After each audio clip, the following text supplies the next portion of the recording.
Hi, everybody, and welcome to the live Monica Makes It Happen Facebook show. What is it, 126? So much to be grateful for.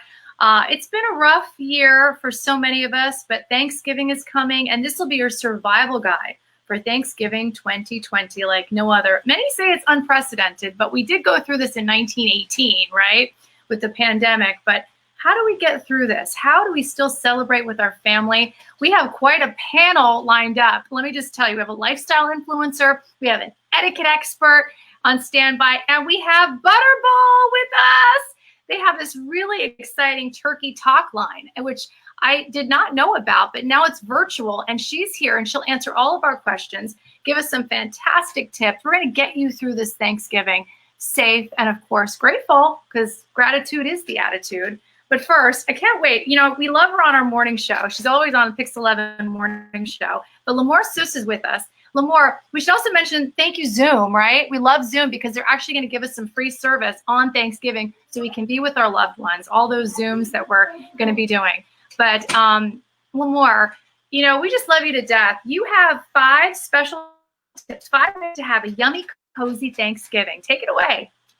Yes, definitely. And yes, you're right, Monica. So on Thanksgiving, normally Zoom has a 40-minute, they have a 40-minute window that you can only talk on, but they're lifting that this year. So it's a really great thing that they're doing. And everyone, you can still enjoy Thanksgiving on a smaller scale. And so what I have here are some ways that you can still make some delicious food if you are having people over that aren't your immediate family, but you are still keeping it small.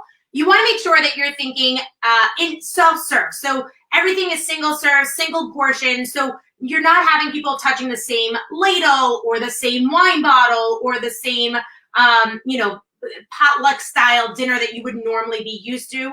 So what I've done here is instead of having bottles of wine and like a full bar out, I made a signature drink here. And so what this is I just have some apple cider in there, and then you can fill it up with just a little bit of apple cider, and then you can fill it up with Prosecco or Moscato. If you don't want alcoholic, you can actually just do some club soda or just some apple cider, really easy to do. And then you just give each person their own glass. If they want to refill it up, you just kind of ask for it. And you want to have one person kind of being the designated person that's pouring the food, and things like that. So it's not everyone kind of touching the same thing. So now, same thing with kind of like a cheese platter. So I love to do one of those like massive cheese platters that take up like a whole table. But this year, again, you don't want everyone kind of touching, even if it is your family. So what I've done here is I just got these like Thanksgiving paper plates, and then each person gets their own mini charcuterie board. I just have some, 3 different kinds of cheeses, some dried fruit, some nuts, some crackers. You kind of just fill it up until you can't see the bottom of the plate anymore, and then you're kind of done. So really, really delicious. And the one thing is a lot of times cheese is, kind of white and muted. So you want to make sure to add some color. So, add the cranberries and the apricots and olives multicolored and things like that. So really great way to kind of enjoy a cheese platter without it kind of going overboard. Now, single serve. So I actually love doing this every year. But what I've done here is I made little stuffing muffins. And so what you do is, I just made like stovetop stuffing. You can make whatever stuffing you want. And then, the last step is to actually let it cool. So what I've done is I actually you spray some Pam onto onto a muffin pan. Then you scoop in the stuffing, and then you let it cool in there. And then they come out as these like little, single portions. And then if you don't have that, you can actually just get these like 5-inch aluminum foil tins right here. You can get that right at the supermarket. So you can see I have some mashed potatoes and some cranberry sauce, which I actually added pomegranates and mango to. Really delicious. You can add like a cauliflower, stuffing, if you will, some, root vegetables, and kind of just really easy to do. And then last thing I have for the kids, I just have these little Oreos, turkey Oreos. All it is an Oreo with some candy eyes. You can get it right at the supermarket. You can use some candy corn for the nose and then candy corn for the top. So cute and so easy to do. And then, and the trick is if you don't have something to stick on the eyes, just use the inside of the Oreo. It's perfect adhesive for the turkey Oreo. I love that. I love the turkey Oreos. And there's a hot cocoa station, right? I've been into hot cocoa lately. Never really before, but because I'm stuck at home and because I'm watching the Hallmark Channel and Pix 11 News, I'm just drinking cocoa all day long. So I just love it. Yeah, so what you can do is you can bring in the supermarket, you can actually just get the hot cocoa spoons, just lay them out. And so again, there's single portions, you just put it right into the cup mug, and then you pour milk over it. And actually, one trend that people are doing right now are the hot cocoa bombs. So I'll post kind of where to get those, but that's a really kind of fun thing to do. If you have some time over Thanksgiving weekend and are looking for some activities to do, you definitely want to. You should definitely have your own show. You're incredible. And I love that turkey, that little turkey friend of yours. He has this cute hair that's sticking up just like when I wake up in the morning. I love that. I know. So yeah, so again, whatever it is you're doing this year, again, you obviously want to keep it small, but just think about, if you normally would do like big bottles of 2-liter soda, like don't do that. Like get the little bottles of water, get the little bottles of soda. Because again, like if you can avoid people touching, like you don't know, who they may have had contact with, and you want to stay as safe as possible. And you want to have as well. It's great ideas and more. Thank you so much. Again, so many people are going to be visiting just their close families. So these are great tips. I love and this is your home. I love it. It looks like a studio, but you're in your home. You look incredible. Happy Thanksgiving to you. Now, coming to Lisa Grotz, who's really here as our etiquette expert, because, there's so many uncomfortable moments, right, Lisa? If we're not going to be with our immediate family, many of us are not going to do that. We're going to say no, no, no to all the invites, maybe just Zoom a few times because it's free during Thanksgiving. Lisa, you're the etiquette expert that we need to turn to. Any tips on how we can actually avoid feeling guilty, that guilt trip? Everyone has that auntie that's like, you have to come, you have to see us. What do you do? I'll tell you, at this point, who would even want to risk the health of any of their family members? We have to just say no, and we're doing it to protect them. It is just pure and simple. We don't have control over the behavior of others. And even though they might say, oh, we haven't been around anyone else. What if they were? What if you were asymptomatic and you accidentally infected them? You would never forgive yourself. That when I get invites, I always think about that. Yeah. About, how would I feel if someone got sick? Of course, I would feel terrible. Hi, Drew. Hi, Joseph. Hi, Brenda. Hi, everybody watching. Joseph, hi, back to you. And I'm thankful for all of our Facebook viewers who've been watching, the thousands of you every single week. We're so grateful to you. Lisa, not just saying no. So give us a few tips. How do you get around how do you say no in a nice way? Well, I think especially to the family members, the at risk, like my dad, he's 86. And I always say, Dad, COVID equals risk. I don't want to get you sick. Put it on yourself, saying, I would never forgive myself. Oh, that's good. That's really good. I love that. It's another day of the year. Thanksgiving goes on. We can celebrate. We've already missed Easter, Mother's Day, Father's Day, funerals, graduations. It is another day, but we want to play it safe. We have come so far, right? It has been the most arduous year, but distance is still our best friend. And I think we just need to reiterate that for them. Oh, that's good. That's good. I love that. Doing this for you. That's good for breakups too. That's good for breakups. Now, diverting away from politics, this could be something we could use all year round.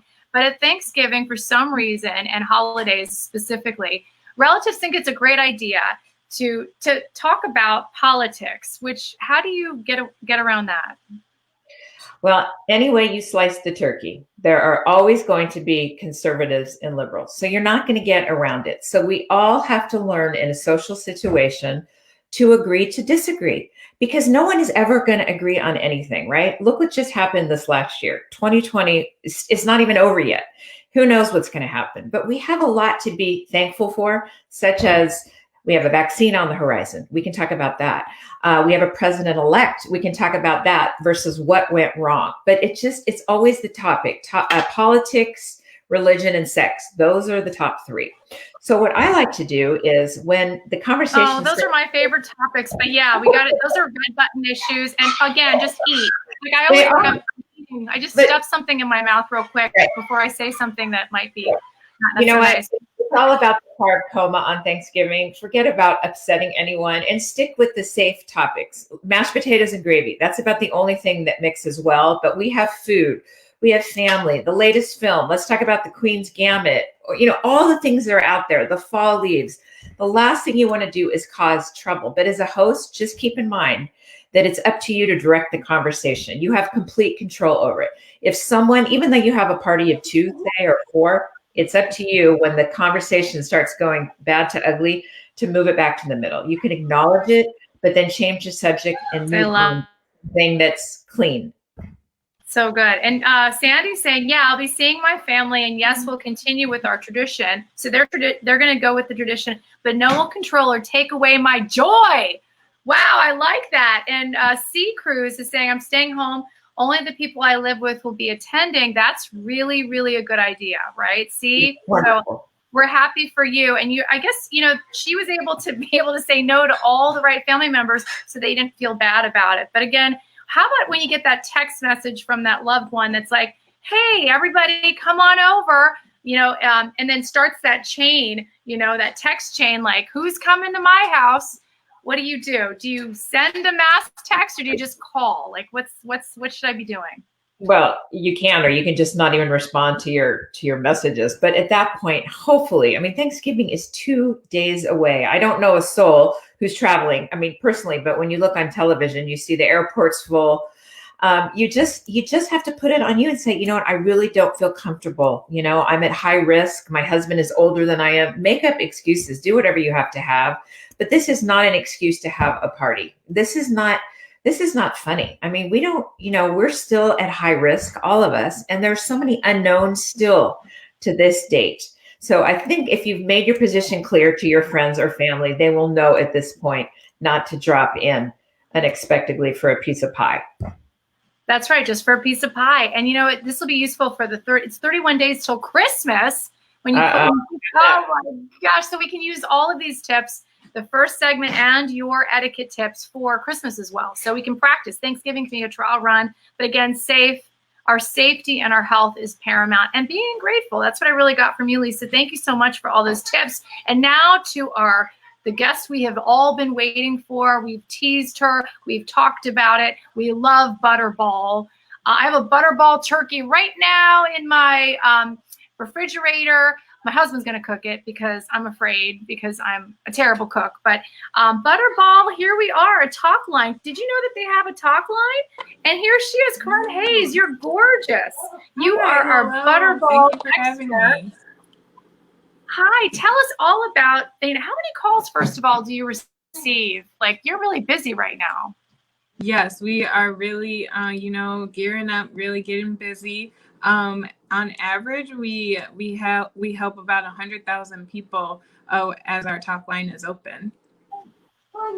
Did you just say 100,000 people? 100,000? You are so busy. People. Yes, lots of questions, lots of inquiries, but we are ready. We are a good team this year. Because of the pandemic, we're all working from our home kitchens. So we are here ready to support.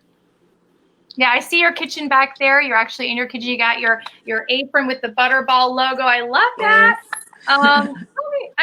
If you're cooking for the first time, give us some tips. A lot of people are not going to go to grandma's, are not going to go to their moms. They're just going to do it themselves. And God help us, right? I don't know. What do we do if it's our first time? A lot of us are doing first-time cooking here. Absolutely. We do expect that there will be a lot of first-time cooks this year. And, we say, don't stress. Cooking a turkey is actually really, really easy. It's very straightforward. If you call us or reach out to us, we can walk you through the steps. Whether you have a fresh or frozen turkey, and if you have a frozen one, we can walk you through thawing it out. But once you get that turkey out of its packaging, you'll set your oven to 325. Brush some vegetable oil on the skin to get it nice and brown and crispy. You'll put it in there. We'll give you recommendations for about how long to roast it for. And then you are good to go. Everything will fall into place. You make it sound so easy. I almost want to do it myself, but I don't think so. You definitely can. You definitely can. But you said you can walk us through it. So tell me how you can walk us through this. So let's say if it is my first time, I can actually reach out to you. And you have for the first time, you're virtual because of COVID, right? Yes, that's correct. So callers or any first-time home cook, they can call us, they can text us. We have how-to videos and tips online at butterball.com. So we're really trying to be as available as possible. You can also reach out to us on Facebook or Twitter. So for the first time cooks, really don't stress about it. So say if you had a 13-pound turkey, if you wanted to roast that, it would take about 3 to 3.5 hours. For safety reasons, we want to say use a meat thermometer to check for doneness. So in the breast meat, it would need to get up to 170 degrees, and in the thigh meat, it need to get up to 180. Then once you get to that, your turkey is done. Carve it up and serve. Now, I have a question because I have a 7-pound turkey. I think that's kind of middle of the road, is it? But what if we're trying to scale back? Because again, we're only cooking for ourselves. How do we do that? Right. No, if you are only cooking for a small party, say you're only your immediate family, whether you have a small turkey or, a larger turkey, the steps are the exact same. And we can give recommendations on how long that roast time would be. But once you've served your turkey, go ahead and carve it up and save those leftovers. The leftovers in general are good for 3 days. However, you can definitely freeze them and reheat them for a later time. And on butterball.com, we have a lot of great recipes on what to do with your leftovers. We have sliders, we have soups and chilies. And new this year, we came up with a new recipe for turkey skillet enchiladas, which I personally want to try this year with my leftover turkey. Oh, did you say enchiladas? Okay, enchiladas. Yeah. Interesting, I'm gonna right? tell you, I eat leftovers for a very, very long time, more than 3 days. But I understand that after 3 days, it starts to get a little. I get it. But that's the best part of Thanksgiving is the leftovers. So the fact that you have on Butterball.com some nice recipes, including enchiladas, I think we're going to have to check that out. I mean, that's incredible. You guys were fabulous. I got so much from this. I always like to end. We always like to end with hope, but let's end with gratitude. And let's start off with you, Lamore. What are you most grateful for? Yeah, so I am most grateful for still being able to, do segments with you guys and just virtually. Normally, obviously, we would be in the studio in the social media center and, we'd be there. But I'm so grateful that we're still able to do this and still able to kind of figure it out, and keep on chugging along. And you're grateful for your friends. You have so many fabulous friends. We just adore all of your tips. And what about you, Lisa? What are you most grateful for? Thank you, Monica, for having me. Henry David Thoreau is my favorite poet, and he said, "I am thankful for what I am and have. My thanksgiving is perpetual." What a great message. Let's be thankful every day of the year, not just one day. Oh, that's so good. That is really good. Yeah, we should be grateful all the time, but I guess Thanksgiving, we have an extra little bit of gratitude. And then ending with our Butterball queen, Lauren Hayes. What are you most grateful for? I'm definitely grateful for my health. I'm grateful for my family. And I'm grateful to be here to be able to celebrate the good this year. It's been a tough year, but I definitely want to stay positive. And that's the whole goal with Butterball too, to have a safe, positive holiday this year. Yeah, I feel like Zooming you on Thanksgiving just to make sure my turkey's just right, because I have a feeling you know exactly how to do it.